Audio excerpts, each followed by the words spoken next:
नमस्कार दोस्तों, स्वागत है आपका हमारे चैनल पे। और फ्रेंड्स, आज का जो हमारा जो वीडियो का जो टॉपिक है बहुत ही पॉपुलर टॉपिक है। और ये हमारे जो बिहार के जो महामहिम हैं, जो हमारे बिहार सरकार नीतीश कुमार जी के द्वारा लाया हुआ प्लान है, स्कीम है। और वो ये जो स्कीम है ऐसे लोगों के लिए है जो बिल्कुल ही सक्षम नहीं है कुछ कर पाने में, या यूँ कहें कि चल फिर रहे हैं लेकिन कुछ नहीं आ रहा है। ऐसे लोगों के लिए क्या होगा? तो बिहार सरकार आपको इसी चीज़ के लिए आपको लाभ देती है। जी हाँ दोस्तों, योजना का नाम है मुख्यमंत्री वृद्धजन पेंशन योजना। ये मैं आपको आप देख सकते हैं यहाँ पे।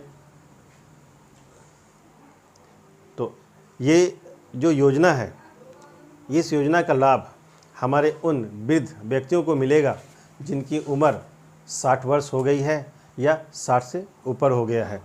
और इसमें योजना के अंतर्गत जो हमारे बुजुर्ग होंगे उनको सरकार अपने तरफ से हर एक महीने पूरा 400 रुपये उनको देगी, ताकि वो 400 रुपये उनको हर एक महीना मिलेगा। फ्रेंड्स, 400 रुपये हर एक महीना, इसका मतलब आप जोड़ सकते हैं महीने का साल का कितना हो जाता है, अराउंड 5000 रुपीज़। कम नहीं है फ्रेंड्स। जो व्यक्ति कुछ नहीं कर पा रहे हैं तो उनको 400 रुपया पर मंथ अगर मिलता है तो बहुत बड़ी बात होती है। और उनके लिए तो एक जीवन यापन का छोटा सा साधन कुछ तो सरकार दे रही है। इस बात के लिए हमें अपने बिहार सरकार में श्री नीतीश कुमार का शुक्रिया अदा करना चाहिए कि उन्होंने ये स्कीम ला करके हमारे जो बुज़ुर्ग लोग हैं उनको एक ख़ास तोहफ़ा दिए हैं। क्योंकि फ्रेंड्स, ये योजना है तो स्कीम बहुत पुराना ये, और बहुत सारे लोगों का हो भी चुका है, लेकिन अभी भी हमारे स्टेट में, हमारे राज्य में बहुत सारे ऐसे बुज़ुर्ग हैं जिनको इस स्कीम के बारे में जानकारी अभी तक नहीं हो पाई है।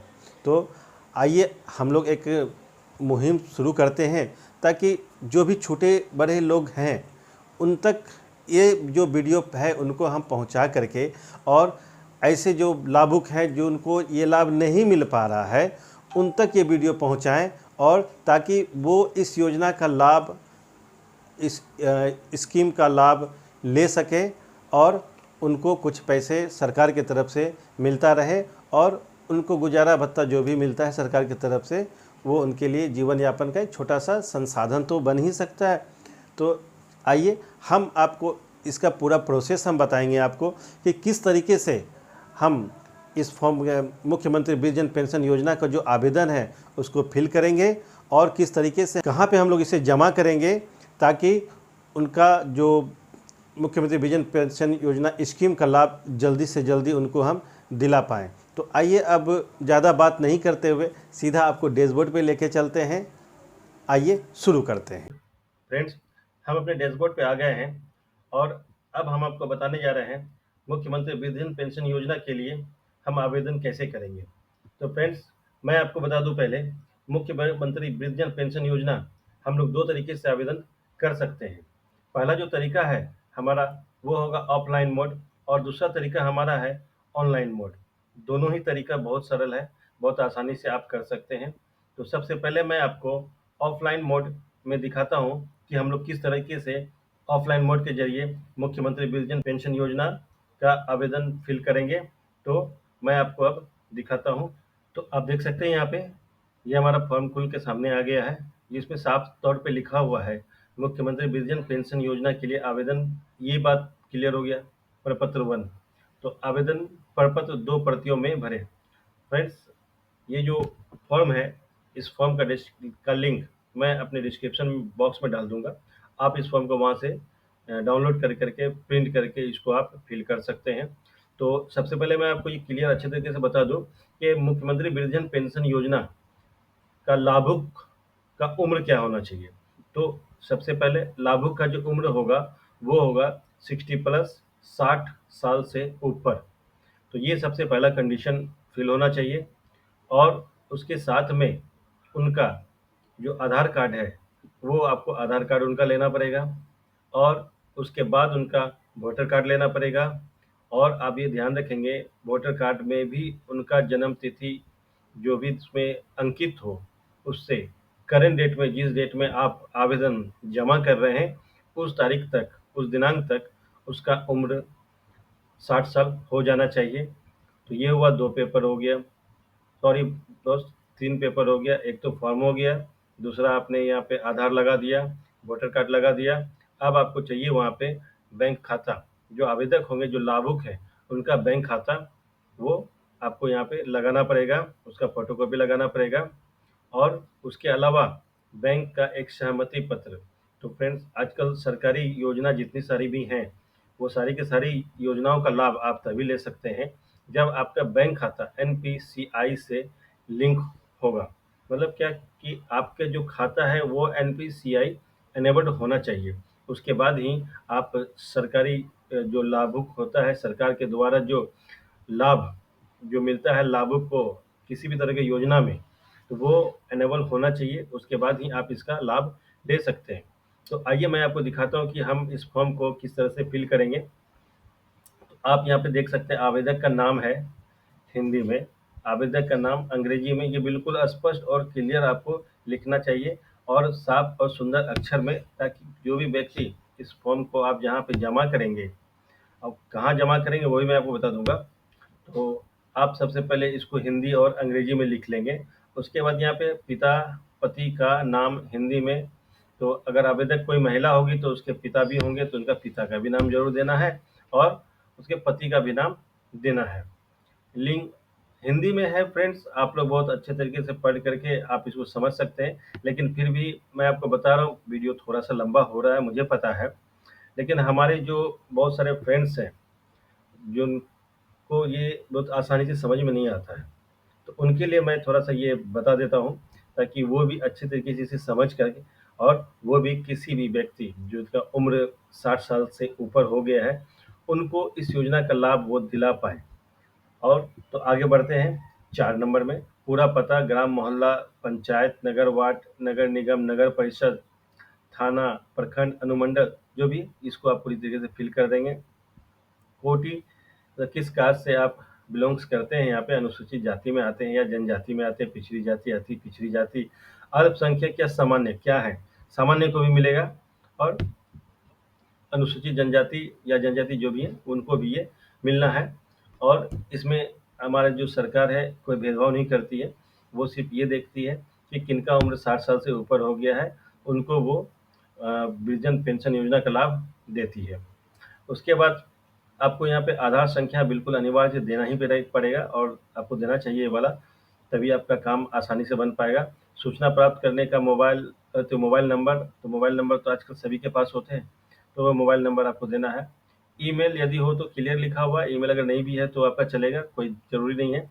आवेदक का पहचान चिन्ह, कुछ भी पहचान चिन्ह, किसी का हाथ कटा हुआ रहता है बचपन से, या किसी का वो तिल वगैरह रहता है, जो भी आवेदक हैं उनका अगर किस तरह का निशान आपको दिखता है या फिर आप उनसे पूछ लें, तो वो वहाँ पे हम लोग लिख के दे देना है। उसके बाद यहाँ पे आधार सीडेड बैंक का विवरण, और जो हम लोग खाता संख्या देंगे, वो खाता संख्या हमारे आधार से लिंक होना चाहिए, वो खाता संख्या ही हमें यहाँ पे देना है। तो बैंक खाता संख्या यहाँ पे देंगे, फिर यहाँ पे शाखा कोड, फिर IFSC और शाखा का नाम, ये यहाँ पे हम लोग फिल कर देंगे।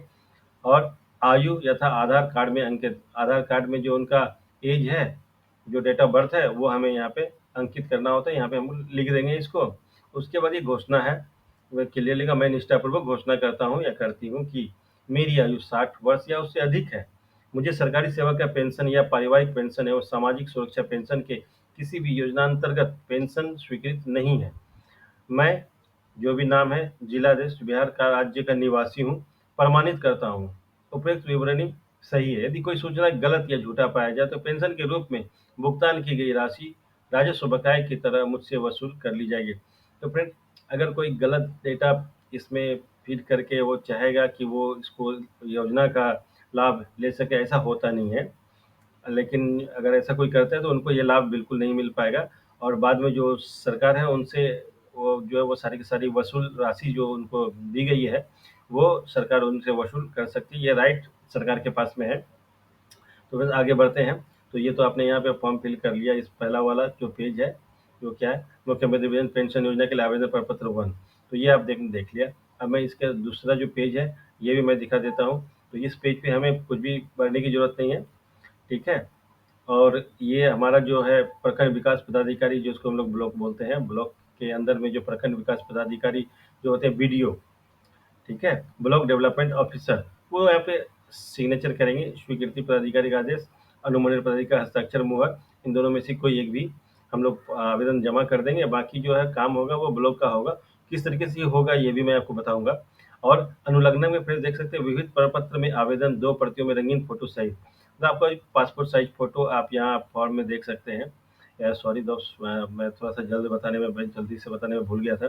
तो आप ये देख सकते हैं 6 माह के अंदर खिंचा हुआ रंगीन फोटो यहाँ पे चिपकाने के लिए बोला गया है। तो ये आप यहाँ पे इसी का जो है प्रपत्र 1 को 2 कॉपी में इसको प्रिंट कर लेंगे, या फोटो कॉपी में के रूप में ले लेंगे इसे, और दोनों में जो है ये फोटो लगा देना है। ये करने के बाद में ये हमारा हो गया। बैंक खाता का पासबुक छाया प्रति, आईएफएससी कोड जिसमें लिखा हुआ रहता है वो चीज़ लेना है आपको। आधार कार्ड की स्व अवय प्रमाणित छाया प्रति, जो आधार कार्ड होगा वो आपको खुद से ही वेरिफिकेशन कर देना होगा। और आधार के उपयोग एवं बैंक सीडिंग से संबंधित सहमति पत्र, तो ये सहमति पत्र जो बोल रहा है आधार के उपयोग एवं बैंक सीडिंग संबंधित सहमति पत्र, इसका जो फॉर्म है वो मैं आपको दिखाता हूँ। अब ये जो फॉर्म मैं अपने जो डिस्क्रिप्शन बॉक्स में जो डालूंगा, तो वो आपको सारा का सारा चीज़ इसके फॉर्म के रूप में मिल जाएगा। तो वो किस तरह का ये है आपका सहमति पत्र, वो भी मैं आपको दिखाता हूँ। तो ये देखिए सहमति पत्र 1 है। जो सहमति पत्र 1 जो है, इसमें आप अपना नाम यहाँ पे इस जगह पे नाम भर देंगे, और यहाँ पे आधार संख्या और यहाँ पे मोबाइल नंबर भर देंगे। यहाँ पे जो जगह है इस जगह पे आप अंगूठे का या हस्ताक्षर, अंगूठे का निशान या हस्ताक्षर कर देंगे जो भी आपको आता है। और तिथि, नाम, पूरा पता, और पहचानकर्ता के रूप में आप किसी को भी ले सकते हैं, लेकिन ज़्यादा बेहतर होगा आपका जो वहाँ पे जो वार्ड मेंबर होगा, या फिर आपके जो गांव से हैं तो वहाँ मुखिया भी हो सकते हैं। तो उनसे आप यहाँ पे करा लें। कराने के बाद में उसके बाद ये पूरा क्लियर हो जाता है। उसे सहमति पत्र 2 है यहाँ पे, ये जो फॉर्म है ये आपको बैंक उपलब्ध कराएगी। तो बैंक कैसे उपलब्ध कराएगी, ये जो वाला जो फॉर्म है सहमति पत्र 2, इसको आप खुद से भर देंगे। यहाँ पे भरने के बाद में जो भी चीज़ें सेवा में शाखा प्रबंधक, जो भी आपका शाखा है, जो भी बैंक है, वो आप यहाँ बैंक का नाम देंगे, और जो शाखा का जो पता है वो आप यहाँ से यहाँ तक दे देंगे। किस तिथि को आप दे रहे हैं वो तिथि आप यहाँ पे दे दें यहाँ पे। उसके बाद यहाँ पे लिखा हुआ मेरे नाम से संबंधित बैंक खाता संख्या, देश जो भी खाता संख्या को आधार से जोड़ने के संबंध में। तो न, जो आधार से अगर किसी का नहीं होता है ना, बहुत सारे लोगों का ऐसा होता है कि उनका बैंक में खाता है लेकिन उसका आधार संख्या ऐड नहीं किया हुआ, तो ये वाला जो फॉर्म हम लोग भर के देंगे ना सहमति पत्र 2, तो बैंक उसको क्या करेगी, वो आधार से जो है वो बैंक खाता को जो है आधार से वो लिंक कर देगी। तो ये हमारा काम यहाँ पे इस तरह से हो जाएगा। वो सारा विवरण जो भी चीज़ है आप यहाँ पे भर के दे देंगे। तो भरने के बाद में यहाँ पे आप यहाँ पे ये वाला जो जगह है यहाँ पे आपको का जो है हस्ताक्षर या अंगूठा का निशान जो भी आपको आता है वो यहाँ पे कर देंगे। फिर से यहाँ पे आपको अपना नाम लिखना, जो आवेदक है जो लाभुक है वो अपना नाम लिखेंगे यहाँ पे, ठीक है। उसके बाद लाभुक का यहाँ पे मोबाइल नंबर दे देंगे, ईमेल आईडी अगर है तो देंगे, नहीं है तो कोई बात नहीं है। और ये वाला फ्रेंड्स देख लीजिए, ये वाला जो कॉलम है ये है बैंक प्रयोग के लिए। तो ये वाला जो भर के बैंक जब देगा ना तो समझ लेंगे आप क्या कि आपका जो बैंक खाता में आधार जोड़ने का जो प्रक्रिया है वो कंप्लीट हो चुका है। मतलब क्या कि आपका बैंक खाता में जो आधार संख्या वो आपका लिंक हो गया है। और इसके साथ में एक चीज़ और है फ्रेंड्स, अगर किसी का मोबाइल नंबर जुड़ा हुआ नहीं है, ये वाला जो फॉर्म देंगे बैंक में, वो आधार के साथ में आपका मोबाइल नंबर को भी रजिस्ट्रेशन कर देंगे। तो फ्रेंड्स ये सारा चीज़ आपने देख लिया। उसके सबसे लास्ट में ये चेकलिस्ट है। तो चेकलिस्ट तो मैं दोबारा फिर से बता देता हूँ। एक चेकलिस्ट में आवेदक द्वारा दिया जाने वाला आवेदन पत्र 2 प्रतियों में, जो मैंने आपको पहले ही बता दिया था। और 6 माह के अंदर का फोटो खिंचा हुआ होना चाहिए, उसके चिपका देंगे उस पर। और आवेदक का बैंक पासबुक जो अनिवार्यतः आवेदक के नाम से हो। और बस आवेदक का संयुक्त खाता आपको देने की जरूरत नहीं, कि बहुत सारे लोग ऐसे हैं जिनके पति पत्नी का एक साथ खाता है, वो फ्रेंड्स नहीं देना है, पर्सनल है वो आप देंगे। और खाता संख्या और जो एफएससी कोड है उसमें वो लिखा हुआ होना चाहिए। और आधार कार्ड का छाया प्रति और आधार संख्या के इस्तेमाल हेतु सहमति पत्र, वो सहमति पत्र 2 जो मैंने दिखाया था ऊपर में अभी, ठीक है, वो वाला हो गया। और बैंक खाता का आधार संख्या से सीडिंग हेतु सहमति पत्र। तो ये जो है आपका आधार, ये दोनों वाला जो पत्र है, एक ये हो गया और एक ये हो गया। इसको आप वहाँ से भर करके हम आपका जो है फॉर्म पूरा भरा गया है। अब इस फॉर्म को क्या करेंगे फ्रेंड्स, इतने सारे जो डॉक्यूमेंट्स मैंने बताया, जो दस्तावेज मैंने बताया है, ये प्लस जो फॉर्म है, आवेदन पत्र, मुख्यमंत्री वृद्धजन पेंशन योजना के लिए जो फॉर्म है उसको भरने के बाद में ये सारे डॉक्यूमेंट जो मैंने अभी बताया, आधार संख्या और वोटर कार्ड वगैरह, वोटर कार्ड और जो बैंक खाता संख्या और जो फोटो है वो चिपका करके वो आपको जमा कर देना है। अब जमा कहाँ करेंगे, सबसे बड़ी समस्या सबके पास आती है। बहुत सारे भाइयों को पता भी होगा, बहुत सारे भाइयों को नहीं पता है। जिनको पता है बहुत अच्छा बात है, वो अच्छे तरीके से सबकी मदद कर रहे हैं, और जिनको नहीं पता है वो भी बढ़िया से सुन ले और समझ ले, ताकि आप भी किसी को मदद करना चाहें या फिर आपके घर में कोई सदस्य है जो 60 साल से ऊपर है और उनको पेंशन का लाभ नहीं मिल रहा है, तो आपको बिहार सरकार जो है उस लाभुक को जब उनका रजिस्ट्रेशन कर देंगे तो उनका पूरे के पूरे 400 रुपया पर मंथ उनको आना शुरू हो जाएगा। और जैसे ही उस व्यक्ति का उम्र 80 प्लस होता है, मतलब 80 साल होता है, वो जो राशि है 400 रुपया जो मिल रहा था वो बढ़ा करके 500 रुपया हो जाता है। तो चलिए, इतना सारा डॉक्यूमेंट्स तो आपने भर लिया, फॉर्म भर लिया, डॉक्यूमेंट लगा दिया, और इस फॉर्म को हम लोग कहाँ जमा करना है, तो ये हमें यहाँ पे ब्लॉक कार्यालय में जमा करना है। तो ब्लॉक कार्यालय में जमा कहाँ करेंगे? जी हाँ फ्रेंड्स, ब्लॉक कार्यालय में बहुत ही आसानी से आप किसी व्यक्ति से पूछ सकते हैं कि ये आरटीपीएस काउंटर किधर है। ब्लैक कैंपस में जाने के बाद आप किसी से व्यक्ति से पूछेंगे, आपको पता भी हो सकता है कि आप कभी आरटीपीएस की ज़रूरत पड़ी होगी, तो आप गए होंगे तो आप डायरेक्टली जा सकते हैं, और नहीं पता है तो आप किसी से भी पूछ लेंगे। और वहाँ जाने के बाद में आपने इसे बताना है क्या कि मुझे ये वाला आवेदन जो है मुख्यमंत्री वृद्धजन पेंशन योजना का आवेदन फिल करना है। तो ये किस तरीके से होगा, ये हम लोग पूरा भर करके तो हम लोग आरटीपीएस काउंटर में वहाँ पे जमा कर देंगे, और वहाँ से आपको एक रिसीविंग मिलेगा। रिसीविंग में एक नंबर लिखा हुआ होगा, और उसी में आपका सबसे नीचे में देखेंगे एक डेट लिखा हुआ, किस डेट तक आपका वृद्धजन पेंशन योजना शुरुआत चालू हो जाएगा। और आपने कुछ नहीं करना है, किसी को 1 रुपये भी देने की ज़रूरत नहीं है, ठीक है ना? तो इतना सारा चीज़ करने के बाद में आप कुछ दिन इंतज़ार करेंगे, मिनिमम 45 डेज़ और मैक्सिमम 90 डेज़। इस पीरियड में जो है आपका जो है, जो लाभुक जिसका आपने फॉर्म भरा है, जो लाभुक ऑलरेडी में हैं, उनके खाते में पैसा आना शुरू हो जाता है।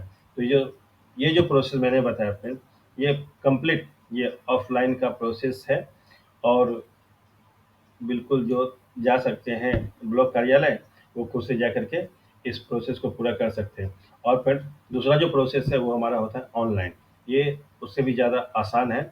और डॉक्यूमेंट्स जितने सारे मैंने यहाँ पे बताया था, वो सारे के सारे डॉक्यूमेंट्स आपको वहाँ पे ऑनलाइन में भी लगना है। बस उसमें से एक जो आप इस फॉर्म में आप देख रहे हैं, एक डॉक्यूमेंट इसमें लिखा हुआ नहीं फ्रेंड्स, लेकिन आपने जो ब्लॉक कार्यालय जाना है तो एक डॉक्यूमेंट्स और यहाँ पे लगा देंगे, और वो है वोटर कार्ड का। तो ये वो लगा करके आप वहाँ पे जमा करेंगे। तो अभी अब आपको मैं आगे जो बताने जा रहा हूँ, वो ऑनलाइन का प्रोसेस मैं बताने जा रहा हूँ।